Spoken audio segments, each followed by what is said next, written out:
Bem-vindos ao BLT, Bíblia, Literatura e Teologia. Se a Bíblia é o nosso alimento, uma excelente teologia acompanhada de uma maravilhosa literatura, é claro que isso torna a nossa vida devocional ainda mais prazerosa. Vamos falar do ser de Deus. É verdade que eu gosto de falar do ser de Deus, em primeiro lugar, porque, claro, nós amamos o Senhor, e na medida em que mais conhecemos a Deus, mais o amamos, mais podemos nos aproximar dele com confiança, com alegria, sabendo que ele lhe agrada, nós temos mais ousadia na hora de orar, nós temos mais segurança na hora de compartilhar do seu amor, da sua graça para as pessoas. E eu quero justamente falar um pouco sobre o amor de Deus. Eu vou ser bem breve, na verdade o amor de Deus é um tema muito extenso. Na teologia, o amor de Deus faz parte dos atributos de bondade. Aí nós falamos da bondade de Deus, do amor de Deus, nós falamos também da graça, da misericórdia e da longanimidade, que é sua grande paciência para com todos. Mas quando pensamos no amor de Deus, nós temos que pensar, em primeiro lugar, sobre o amor que Deus tem pelas suas criaturas, e é possivelmente a questão mais interessante para falar deste assunto hoje, porque eu quero falar sobre se o amor de Deus é incondicional ou não. Mas antes de seguir no assunto, você já se inscreveu no nosso canal, tanto aqui no YouTube como nas plataformas de podcast Spotify, Deezer e iBook. Se não fez ainda, pode se inscrever, nos ajuda na divulgação também do BLT e também dos outros conteúdos dentro das nossas plataformas. Mas, voltando ao assunto, se nós pensamos que o amor de Deus é incondicional, nós temos que fazer umas boas ressalvas a respeito disso. Por quê? Porque quando nós pensamos no amor de Deus, nós temos que pensar, em primeiro lugar, o amor que Deus tem pelas suas criaturas, o amor de Deus como Criador. O amor de Deus como Criador se manifesta no que na teologia é chamada de graça comum, que é a manifestação da bondade de Deus a todas as criaturas, independente se elas são boas, se são más, se cumprem a lei ou não, se o conhecem ou não, se o louvam. Não tem nada a ver. A graça comum é a manifestação da sua bondade, porque ele quer se tornar conhecido a todos os homens. Ele deseja ser conhecido, ser temido, ser louvado. E a graça comum fornece ao homem as condições de sustento e vida. Deus sustenta todas as coisas, cria todas as coisas. É verdade que nós vemos muita injustiça, nós vemos muita má distribuição da renda, nós temos problemas de fome no mundo, mas não é por causa do sustento de Deus na criação. Na verdade, o mundo hoje consegue sustentar muito mais do que nós temos hoje de população da Terra. Então, o problema não é Deus fornecendo os meios de sustento. O problema está no pecado, no ser humano, que cria toda a maldade e desigualdade neste mundo. Então, quando nós pensamos nisso, Deus ama suas criaturas de uma maneira incondicional? Sim, com toda certeza. Deus ama todas as suas criaturas de uma maneira incondicional. Deus não tem preferências nesse sentido. Na verdade, Deus fornece para que todos possam ter os meios de subsistência. Agora, quando nós vamos, então, mais especificamente em Deus como Pai, Deus como aquele que tem um povo escolhido para si, aí sim nós temos que pensar que o amor de Deus, Deus como Pai, esse amor é condicional no seu primeiro estágio. Jesus falou que a porta é estreita e o caminho é estreito também para a salvação, mostrando que há um funil para nos tornarmos filhos de Deus. E o funil, na verdade, é o próprio Jesus. Jesus, ele é a porta estreita, e o caminho do Evangelho é um caminho estreito. São poucos os que entram, são poucos os que andam.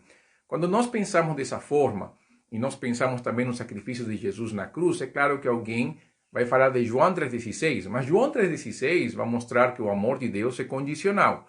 O amor de Deus como Pai. Por quê? Porque ele fala que Deus amou o mundo de tal maneira que enviou seu Filho unigênito para que todo aquele que nele crê não pereça, mas tenha vida eterna. Todo aquele que nele crê. Há um condicional. Para ter a vida eterna, a pessoa tem que crer no Filho de Deus. E aí nós vamos para João 3,3. No começo da conversa, Jesus falou que se alguém não nascer de novo, não pode entrar no reino de Deus. Então, há condições para entrar no reino de Deus. A condição é Cristo. O seu sacrifício na cruz, a sua obra preciosa que ele já fez por nós, o caminho está pronto, a porta está aberta. A questão é, poucos são os que andam, poucos são os que entram. Porque o próprio capítulo 3 de João vai mostrar que as pessoas amaram mais as trevas do que a luz. E por isso não querem que a luz revele a sua condição de pecado. E quando nós fazemos essa análise de João capítulo 3 e vemos então que a tendência humana é não aceitar o perdão de Deus, não aceitar a vida de Deus, porque não querem que suas obras más apareçam, porque não querem ser confrontados no seu pecado, porque não querem abandonar a vida de pecado. Então, sim, para receber o amor de Deus como Pai, há uma condição, a condição de crer. Nós temos que crer. Crer na maneira que Jesus falou é arrependei-vos e crede no Evangelho. E Jesus depois se acrescenta em Mateus 28 e Marcos 16, que nós não somente crer e se arrepender, e também batizar e ser parte de uma igreja local, e viver a comunhão dos santos. E quando nós pensamos nisso, nós vemos que entrar no reino de Deus é a vida. É a entrega da vida. Para receber o amor de Deus como Pai, nós precisamos crer no Evangelho. Para receber o amor de Deus como Criador, basta somente existir. Mas para crer, para ter a vida como ou sermos chamados filhos de Deus, João 1,12, aqueles que o receberam, aqueles que creem no seu nome, Deus lhe deu a potestade de serem chamados filhos de Deus. Há uma condição para nos tornarmos filhos de Deus. Há uma condição para receber o amor de Deus como Pai. A condição é crer. Nós temos que crer no Evangelho, nós temos que confessar nossos pecados, crendo em Cristo como o nosso único e suficiente Salvador.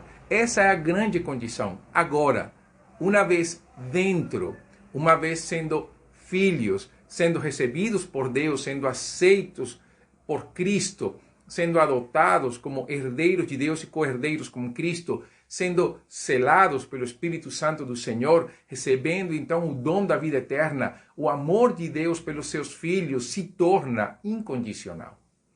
Ali sim, nós como filhos temos o amor de Deus de uma maneira incondicional. Nós vemos isso em Efésios capítulo 1, verso 3, que Deus nos abençoou com toda a bênção espiritual nos lugares celestiais em Cristo. Nós vemos em Tiago escreve que toda boa dádiva, todo dom perfeito vem do alto do Pai das nuvens. Nós sabemos que nunca seremos afastados do amor de Deus. Romanos capítulo 8, o próprio Jesus falou que aquele que a mim vier, de maneira alguma lançarei fora. Então, há uma segurança naquele que é filho de Deus, de que nunca será abandonado pelo Pai. Por quê? Por causa da vida de Deus no coração dele. A vida de Deus no nosso coração, o perdão de Deus, não é uma carta aberta ao pecado. Muito pelo contrário. É o compromisso de uma vida dedicada ao Senhor. É o compromisso de uma vida entregue a Jesus. É o compromisso de uma vida na qual a nossa fidelidade fica restrita à palavra de Deus. Por quê? Porque Apocalipse capítulo 5, nos versos 9 e 10, fala que Deus nos comprou em Cristo de toda tribo, de toda língua, de toda nação. Isso também concorda, é claro, com o pensamento de Pedro na sua primeira carta, quando fala que nós somos povo adquirido de Deus, somos real sacerdócio, nação santa, somos um povo adquirido por Deus, comprados por Deus. Isso também está nas cartas aos Coríntios, fomos comprados pelo preço do sangue do Filho de Deus. Isso está em 1 Coríntios capítulo 6, mas também está nas cartas de Pedro. Na verdade, toda a Bíblia vai mostrar isso, é o conceito da redenção. Deus nos compra como um povo para si, incondicionalmente, sem méritos. Não há méritos para isso. Deus nos ama porque Ele quis nos amar.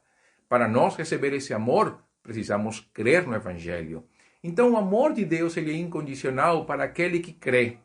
Mas, desde antes da fundação do mundo, Deus amou seu povo. E isso nos dá a grande segurança e certeza de que nada nos afastará do seu amor. Então, você quer receber o amor incondicional de filho? Creia no Evangelho. Arrependa-se dos seus pecados e busque uma igreja na qual creia e pregue o Evangelho para que você possa batizar, ser parte dessa comunidade de fé e cresça juntamente com o corpo, seguindo os ministérios da igreja em Efésios capítulo 4, da maneira em que nós devemos crescer na fé. O BLT termina por aqui, até uma próxima oportunidade. Que Deus te abençoe e lembra de inscrever no nosso canal, tanto na plataforma de YouTube como nas plataformas de podcast de Spotify, Deezer e iBook. Até então, que Deus te abençoe. Esto foi o BLT.